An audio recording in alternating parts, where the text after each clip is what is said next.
প্রত্যেককে স্বাগত। এই মুহূর্তের গুরুত্বপূর্ণ সব খবর নিয়ে আপনাদের সঙ্গে আমি রয়েছি শতাব্দী। নজর রাখছি আজ শুরুতেই ইরান এবং ইসরায়েলের যুদ্ধ পরিস্থিতির দিকে, কারণ ইতিমধ্যেই কিন্তু সংঘর্ষ বিরতির পথে হাঁটতে শুরু করেছে ইরান এবং ইসরায়েল।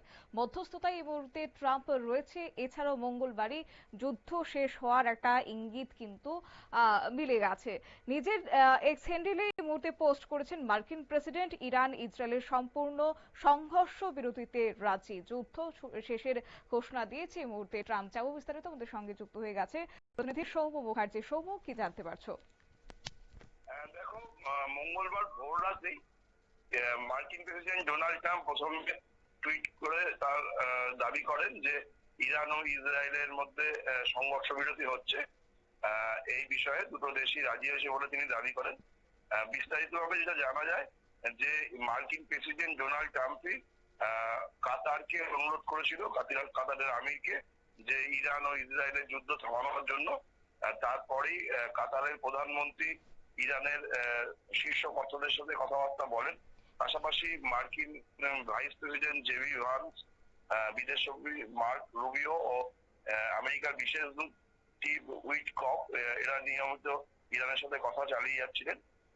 এরপরেই ট্রাম্পের তরফ থেকে জানানো হয় যে যুদ্ধ থামাতে আমরা রাজি।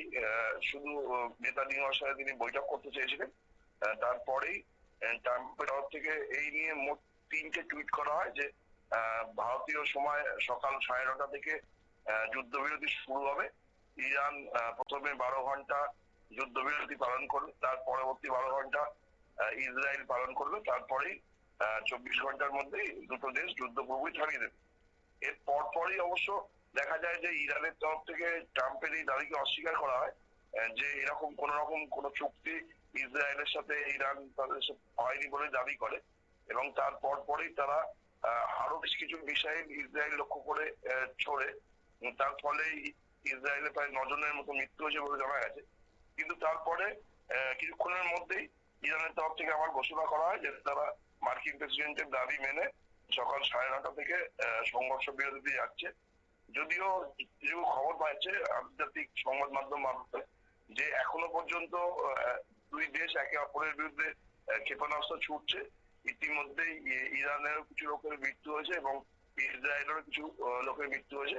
তবে যেটা আন্তর্জাতিক সূত্রে দাবি করা হচ্ছে এবং মার্কিন সূত্রে যেটা জানা গেছে যে তারা সংঘর্ষ বিরতি প্রস্তাব দেওয়ার পরেই ইরান ও ইসরায়েল দুপক্ষই সেটা মেনে নিয়েছে এবং তারপর থেকেই তারা সেই প্রক্রিয়া চালু করেছে। তাদের আশা যে আজকের মধ্যেই, মঙ্গলবারের মধ্যেই দুই দেশের মধ্যে সংঘাত অবসান হবে এবং তারা সংঘর্ষ বিরতির পথে থাকবে। এই বিষয়ে ট্রাম্প প্রায় 3টে টুইট ইতিমধ্যেই করে ফেলেছে। ইরান যখন অস্বীকার করছিল তখনও ট্রাম্পের থেকে টুইট করে বলা হয় যে দুই দেশই যদি এই ধরনের সিদ্ধান্ত থেকে পেছিয়ে আসে তাহলে দুটো দেশের ক্ষেত্রেই ভালো হবে না, তার সমস্যা আরো বাড়বে। যেটা জানা যাচ্ছে যে ট্রাম্পের এই সিদ্ধান্তের পেছনে রাশিয়া এবং চীনেরও পরোক্ষভাবে চাপ ছিল।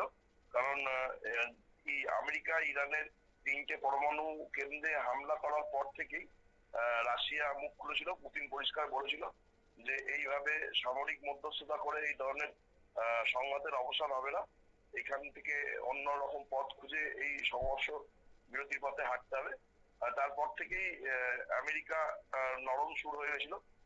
জানা যাচ্ছে যে রবিবারের পর থেকেই মানে ইরানের ওপর 3টে পরমাণু কেন্দ্রে ইরানের হামলা চালানোর পর থেকেই আমেরিকা কিছুটা সুর নরম করেছিল। রবিবার রাত থেকেই ডোনাল্ড ট্রাম্প দুই দেশের মধ্যে সংঘাত মেটানোর জন্য মধ্যস্থতাকারী ভূমিকায় অবতীর্ণ হয় এবং তারপর থেকেই তিনি বিভিন্ন দেশের রাষ্ট্রপ্রধানদের সাথে এই বিষয় নিয়ে আলোচনা চালাচ্ছিলেন, যার মধ্যে কাতার, সৌদি আরব ছিল বলে জানা যাচ্ছে। পাশাপাশি রাশিয়া বা চীনের সাথেও বিদেশ মন্ত্রকের তরফ থেকে যোগাযোগ রাখা হচ্ছিল। ইরানের সাথে তো মার্কিন ভাইস প্রেসিডেন্ট এবং আরো 3জন যোগাযোগ রাখছিলেন। সমস্ত কিছু মিলিয়ে আজকে সকালবেলা যখন মোটামুটি ট্রাম্প নিশ্চিত হন যে কাতারের প্রধানমন্ত্রীর সাথে ইরানের শীর্ষ নেতাদের কথা হয়েছে এবং ইরান ফোনেই কাতারের প্রধানমন্ত্রীকে সংঘর্ষ বিরতির ব্যাপারে সম্মতি জানিয়েছে।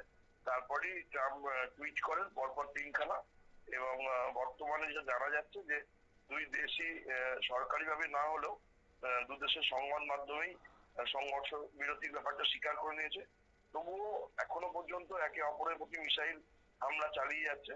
আশা করা হচ্ছে যে আজকে মধ্যেই এই ব্যাপারটার অবসান হবে এবং বুধবার থেকে নতুন একটা ভোর দেখবে পুরো বিশ্ব। যে আতঙ্কের মধ্যে দিয়ে বিশ্ববাসী যাচ্ছিল যে ইউক্রেন রাশিয়ার মধ্যে যখন যুদ্ধ ক্রমাগত চলেই যাচ্ছে, আজও রাশিয়া রাশিয়া হামলা চালিয়েছে ইউক্রেনে, প্রায় 10 জন মতো মারা গেছে বলে জানা যাচ্ছে। সেই পরিস্থিতিতে ইরান ইসরায়েলের সংঘর্ষ নিয়েও গোটা বিশ্ব চিন্তিত ছিল। অবশেষে অপ্রত্যাশিত ভাবে হলেও এই ঘটনা যে সংঘর্ষ বিরতিতে দুই দেশই রাজি হয়েছে, এর ফলে যুদ্ধ থামবে বলেই আশা করা হচ্ছে। তবে সরকারিভাবে ঘোষণা করা হয়নি এখনো পর্যন্ত, সেই দিকেই গোটা বিশ্ব তাকিয়ে আছে। তবে ট্রাম্প যেভাবে দাবি করছেন তাতে মনে করা হচ্ছে যে মঙ্গলবারের পরেই এই যুদ্ধের অবসান হবে। একেবারে ধন্যবাদ।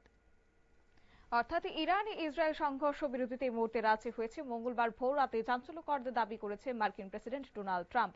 12 দিনের যুদ্ধের শেষের জন্য দুই পক্ষে এবার অভিনন্দন জানিয়েছে ডোনাল্ড ট্রাম্প এবং সেক্ষেত্রে কিছুদিন আগে ভারত পাকিস্তান সংঘাত চলাকালীন একইভাবে সংঘর্ষ বিরতির কথা ঘোষণা করা হয়েছিল ডোনাল্ড ট্রাম্পের পক্ষ থেকে। আজকে সেখানে এক্স হ্যান্ডেলে তিনি জানিয়েছেন যে ইরান এবং ইসরায়েল কিন্তু দুপক্ষই এবার রাজি হয়েছে সংঘর্ষ বিরতিতে। নিয়ে নিচ্ছি ছোট্ট একটি বিজ্ঞাপন বিরতির সঙ্গে থাকুন।